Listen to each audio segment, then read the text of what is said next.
Bonjour et bienvenue dans cette émission de rentrée puisqu'on est début septembre. Alors justement, émission un petit peu plus studieuse avec un petit peu plus de chiffres puisque ce que j'ai fait pour m'amuser, c'est que j'ai pris bien sûr un des plus grands livres de l'investissement, en tout cas un des plus connus, c'est L'investisseur intelligent de Benjamin Graham, et j'ai utilisé certains des critères qui sont recommandés par Benjamin Graham pour passer le CAC 40 au travers justement de ces critères et voir quelle est l'entreprise la plus décotée, la moins chère du CAC. Alors les critères que je vais employer, ils sont au chapitre 14, chapitre qui s'appelle « Sélectionner des titres pour l'investisseur défensif ». Alors je vais aussi appliquer ici un critère qu'on appelle le nombre de Graham. C'est en fait tout simplement le prix qu'on ne doit pas dépasser lorsqu'on achète une action, alors bien sûr c'est selon Benjamin Graham, et pour le calculer, on va prendre tout simplement le bénéfice par action, on le multiplie par l'actif net par action, donc deux chiffres que vous trouvez facilement sur le site Zone Bourse. Vous allez multiplier ça par 22,5 et vous prenez la racine carrée de tout ça. Alors oui, je sais, ça paraît un petit peu compliqué, mais en fait, il y a une logique derrière ça. Selon Graham, on peut acheter une entreprise pour deux raisons. Soit on l'achète pour ses résultats, actuels et futurs, et dans ce cas-là, on ne doit pas payer un PER de plus de 15, c'est-à-dire un rapport cours sur bénéfice, si vous voulez, supérieur à 15. Et de l'autre côté, on achète aussi une entreprise pour son actif net, en fait, le total de ses actifs moins ses dettes. Mais cet actif net, on ne doit pas le surpayer non plus, donc on ne doit pas payer l'entreprise plus de 1,5 fois cet actif net. Et en fait, la logique de Graham, et c'est notamment pour ça qu'on retrouve ce chiffre de 22,5, c'est que si vous faites 15 multiplié par 1,5, vous tombez sur 22,5. En fait, il nous laisse un petit peu de marge de manœuvre pour dire, vous pouvez payer une action un peu plus de 15 fois son bénéfice, mais dans ces cas-là, il faudra payer moins de 1,5 fois l'actif. C'est un système un peu de vase communicant, si vous voulez. D'où la logique, en fait, de earnings per share, en fait, bénéfice par action, multiplié par actif net par action, multiplié par 22,5 et la racine carrée de tout ça. Bon, je ne veux pas vous embrouiller, mais ce qu'il faut garder à l'esprit, c'est que ce nombre de Graham, c'est un prix à ne pas dépasser. Alors pour faire cette vidéo, j'ai pris les chiffres de 2021 pour chaque entreprise, plutôt que de prendre les estimations de 2022. En fait, c'est plus en rapport avec la philosophie de Benjamin Graham qui évite de faire des prévisions. Graham, lui, il recommande de prendre la moyenne des 3 dernières années, pour les résultats notamment, mais c'est vrai qu'avec le Covid, je suis resté sur 2021. J'ai calculé donc ce prix, ce nombre de Graham pour toutes les actions du CAC, et j'ai calculé une décote ou une surcote. Par exemple, pour LVMH, je la prends en exemple parce que c'est la plus grosse entreprise du CAC, elle cote au moment où je tourne la vidéo à 633 €, alors ça bouge pas mal en ce moment, donc ça peut être différent au moment où vous la regardez, et sa valeur de Graham est à 224 €. On a donc une valeur intrinsèque qui est 65% plus basse que son cours actuel. Donc en fait, selon Graham, on devrait attendre une baisse de 65% avant d'acheter LVMH. Alors, pour me simplifier la vie, parce que ce sont des entreprises qui ont des bilans un peu différents, j'ai enlevé les 4 valeurs financières. Donc j'ai enlevé BNP, Société Générale, Crédit Agricole et puis AXA. Ensuite, pour être logique, enfin ça fait partie des critères d'ailleurs, j'ai enlevé les entreprises en perte en 2021. Donc j'ai enlevé Unibail, Alstom, Worldline, et puis au passage j'ai enlevé aussi Safran parce que son résultat était proche de zéro, même si c'est un creux temporaire, ça passe pas la barre. Ensuite, j'ai enlevé Vivendi. Alors là, j'avoue que c'était un peu de la flemme, parce qu'en fait, Vivendi a eu un énorme résultat en 2021, qui était lié à du non-récurrent, donc c'est un résultat avec beaucoup de bénéfices extraordinaires à cause de la cession d'Universal Music. Donc il faudrait retraiter non seulement le compte de résultat, donc les bénéfices, mais aussi retraiter le bilan, donc j'ai pas voulu me lancer là-dedans, donc on enlève Vivendi. Alors attention, et là vous le voyez bien avec Vivendi, l'exercice que je fais aujourd'hui c'est pour m'amuser, j'ai pas analysé et retraité tous les résultats. Donc à ce stade-là, je fais juste un tri sur le nombre de Graham, enfin en tout cas sur la notion de décote sur cote, puisque c'est un prix maximum à payer, je vais garder toutes les valeurs qui cotent en dessous de ce prix-là. Et déjà, c'est un bel écrémage, puisqu'il me reste plus que 9 valeurs sur la totalité du CAC 40. Donc à ce stade-là, j'ai encore Total, Stellantis, Saint-Gobain, Engie, ArcelorMittal, Publicis, Carrefour, Bouygues et Renault. Mais il ne faut pas s'arrêter là, parce que l'erreur que font souvent ceux qui vont utiliser ce chiffre de Graham, c'est qu'ils oublient que Graham avait mis d'autres critères. Premier critère, une taille de l'entreprise suffisante en termes de chiffre d'affaires. Bon, comme on est ici sur le CAC 40, je considère que c'est bon et que c'est un critère rempli par toutes les boîtes.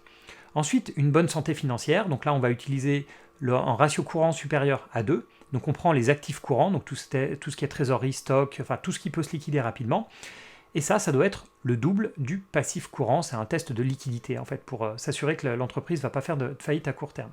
Et toujours dans ce critère de bonne santé financière, la dette long terme ne doit pas passer l'actif net courant. Autre critère, vous verrez, je reviendrai là-dessus plus tard. Autre critère, stabilité des résultats sur les 10 dernières années. Alors j'enlève à nouveau 2020 qui était vraiment une année spéciale. Ensuite, il faut un dividende ininterrompu depuis 20 ans. Et puis pour finir, une croissance d'un tiers, donc 33% sur 10 ans. Alors je vais démarrer par la stabilité du résultat en regardant même pas 10 ans en arrière, juste sur 5 ans. Et juste sur 5 ans, je suis obligé de sortir Renault, Arcelor et Carrefour, puisqu'elles ont eu des pertes soit en 2018, soit en 2019.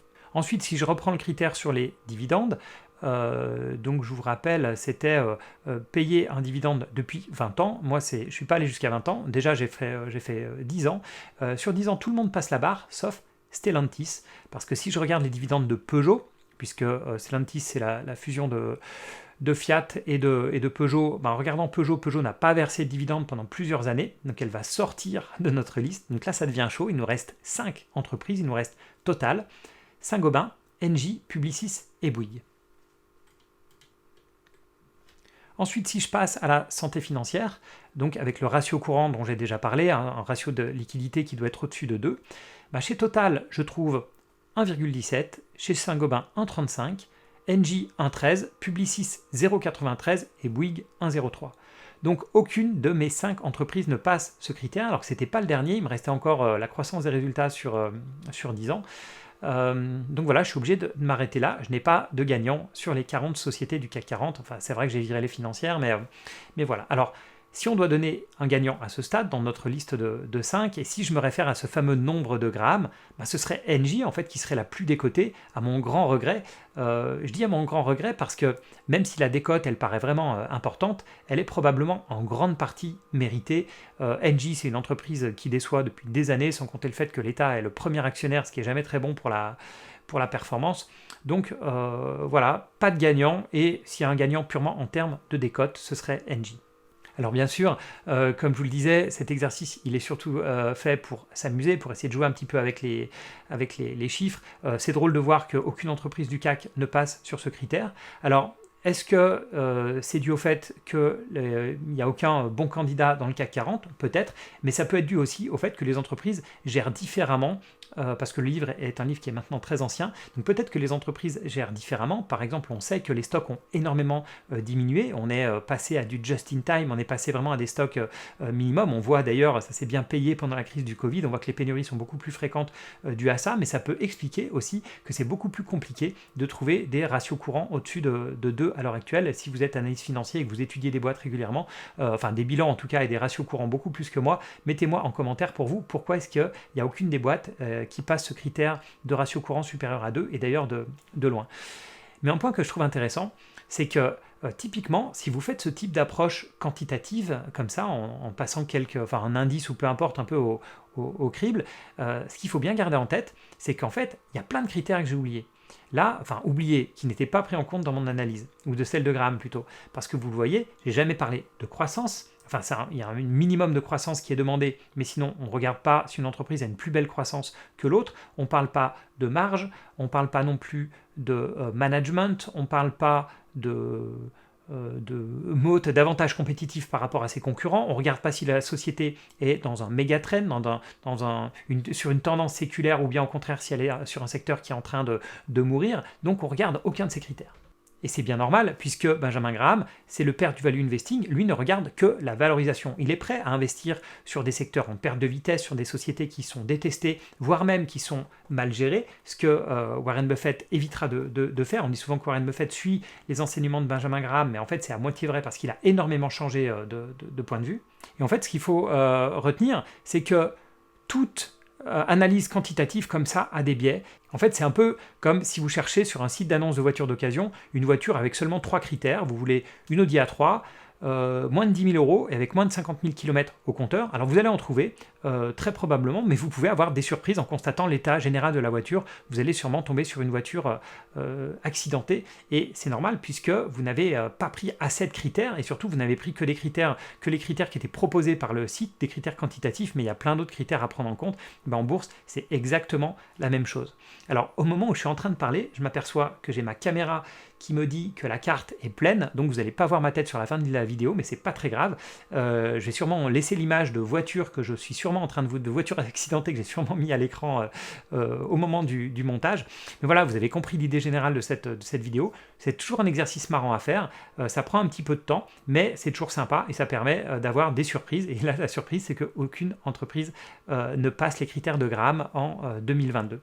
Voilà, merci encore de me suivre même en cette rentrée. J'ai des vidéos pas mal qui vont arriver sur le cycle de vie des entreprises, vraiment 2 vidéos sur lesquelles j'ai réfléchi en août mais que j'ai pas voulu publier en août parce que je trouvais que c'était trop dommage de publier des bonnes vidéos comme ça à un moment creux, donc je vous prévois ça pour probablement pour mi-septembre. En tout cas, ça va être les prochaines vidéos que je vais tourner.